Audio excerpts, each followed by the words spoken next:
So if a person's living by guilt and they don't know it's guilt because it just feels like they've been feeling that way every single day or suffering, and those emotions are driving their thoughts, and if they can't think greater than how they feel, and feelings and emotions are a record of the past or thinking in the past. Now, if you believe that your thoughts have something to do with your destiny, which most people do agree. Well, yeah, so then your past is going to be your future. Right. We can, in fact, there's no magic there. You're going to lift your past up and set it on your future, and it's going to be a predictable life for most people, right? Right. But most people want to break that. Of course, they don't understand the formula, they don't understand the technology. So then the emotion drives the thought. The thought turns on the same circuits in the brain, produces the same neuropeptides that signal the same hormonal centers. You feel the same way. If you think you're a failure, you feel like a failure. Once you feel like a failure, you think you're more of a failure.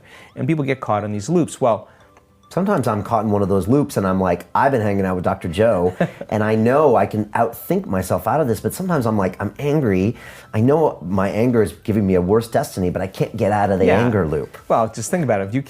If you think you can't stop something, then you're a junkie, right? I mean, you're addicted on some level. You're conditioned, right? Right. Even though it's a bad emotion, you can still be addicted to that. Of course. But the rush of those stress hormones creates an arousal, and so then people really think that they can't control that. So the redundancy of that cycle over time, your body is believing it's in the same environmental experience 24 hours a day, 7 days a week, because the body doesn't know the difference between the real experience that's creating the emotion and the emotion that you're creating by thought alone. The body's believing it's in that environmental condition, so you're hitting the same gene. You're signaling the same gene in the same way, and you're making the same protein. And if it's derived from anything like anger or frustration or fear and impatience, the long-term effects of those chemicals begin to downregulate genes and create disease. And so people now get their genetic buttons pushed. So then, okay, what if we can break that cycle in our event and teach people how to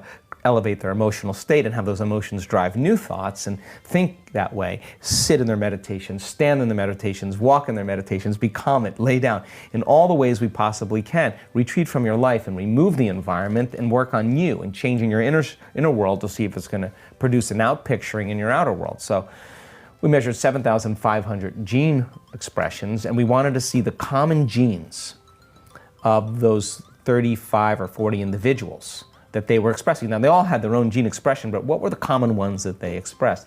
There were two genes that were expressed that literally downregulate cancer genes, that reduce cancer and tumors and growth.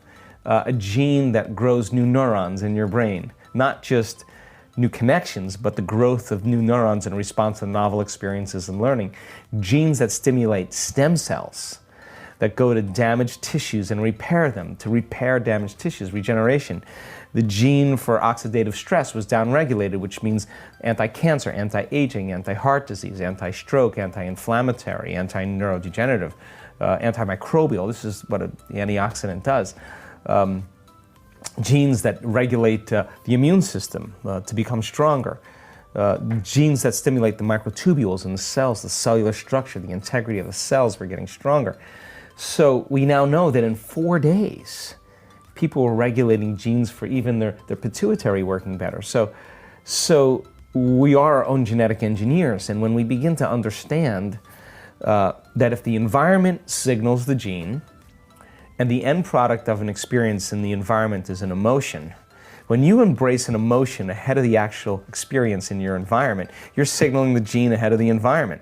And your gene begins to change your protein expression, which means you literally become the very person you want to be. Okay. Now, how can you do that? How do you front run your emotions that way? Well, it's just a formula. You have to learn how to make those internal changes. And after all the research, Brian, one of the things we realize is that there's a formula that we've actually been able to replicate that creates significant changes in brain coherence, your brain working better.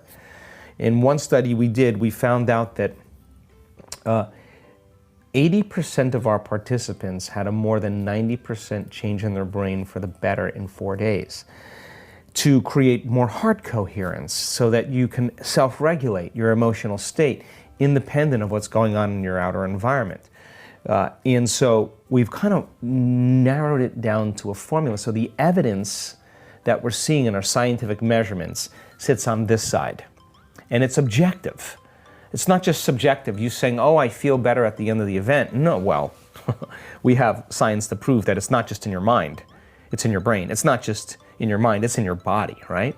And then there's this other arena that's starting to unfold that's actually surprising me on a daily basis. And I'm so changed because of it. Because in our week-long events, we're witnessing miracles of biblical proportion. And I'm talking about blind people seeing, deaf people hearing, tumors shrinking, MS, huge changes, people with crutches and walkers are walking without them. I mean, we're seeing very significant changes taking place.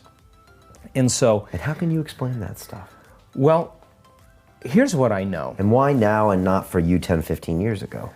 Because it's the 4-minute mile. So we now know if we give people numerous opportunities to connect, we give them a good model for them to wrap their mind around, and we give them an opportunity to overcome themselves, that as the week goes on, more and more people start hooking in. They start getting it. And all of a sudden, we have the first person stand up and say, hey, I know no one's going to believe this, but I've had MS for 21 years. I've been walking with crutches. I have not been able to feel my chest, my arms, my lips, my face. I've been struggling with motor function, sensory function. I haven't been seeing very well.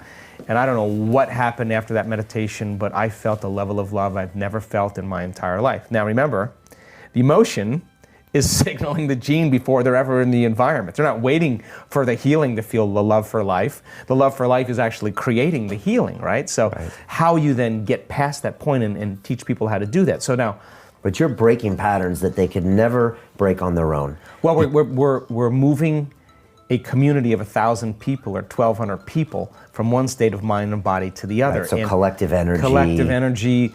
Taking them to places they would normally never be. Taking them further than they normally would go, because on the other side of their fear is courage. On the other side of their pain is freedom. So fear would pull them back a lot of times if they tried to do this Once themselves. they get to that uncomfortable feeling, they get to the edge, they stop. But if you can explain where that edge is and what that discomfort is, they're venturing to go. And then there's a disentangling of the programs for a day where people are in chaos, and you can measure brain activity, and there's dissonance, and the whole brain is in disorder, and that's when they want to quit.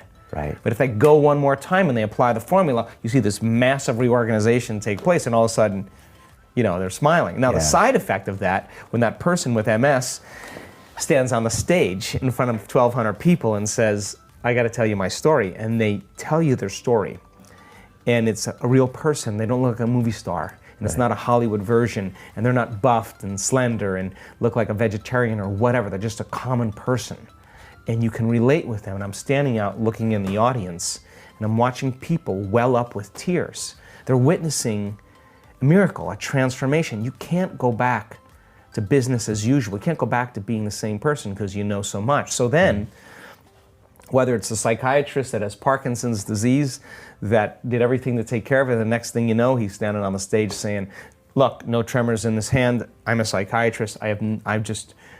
Something's happening to me. I'm going to keep going here. They're starting to believe in their future more than they're believing in their past. They tell that story, and people are listening to that story. The beauty behind it is they begin to relate with them, and it's like a 4-minute mile. Boom, you break that veneer, you pierce that level of consciousness, you break that level of awareness.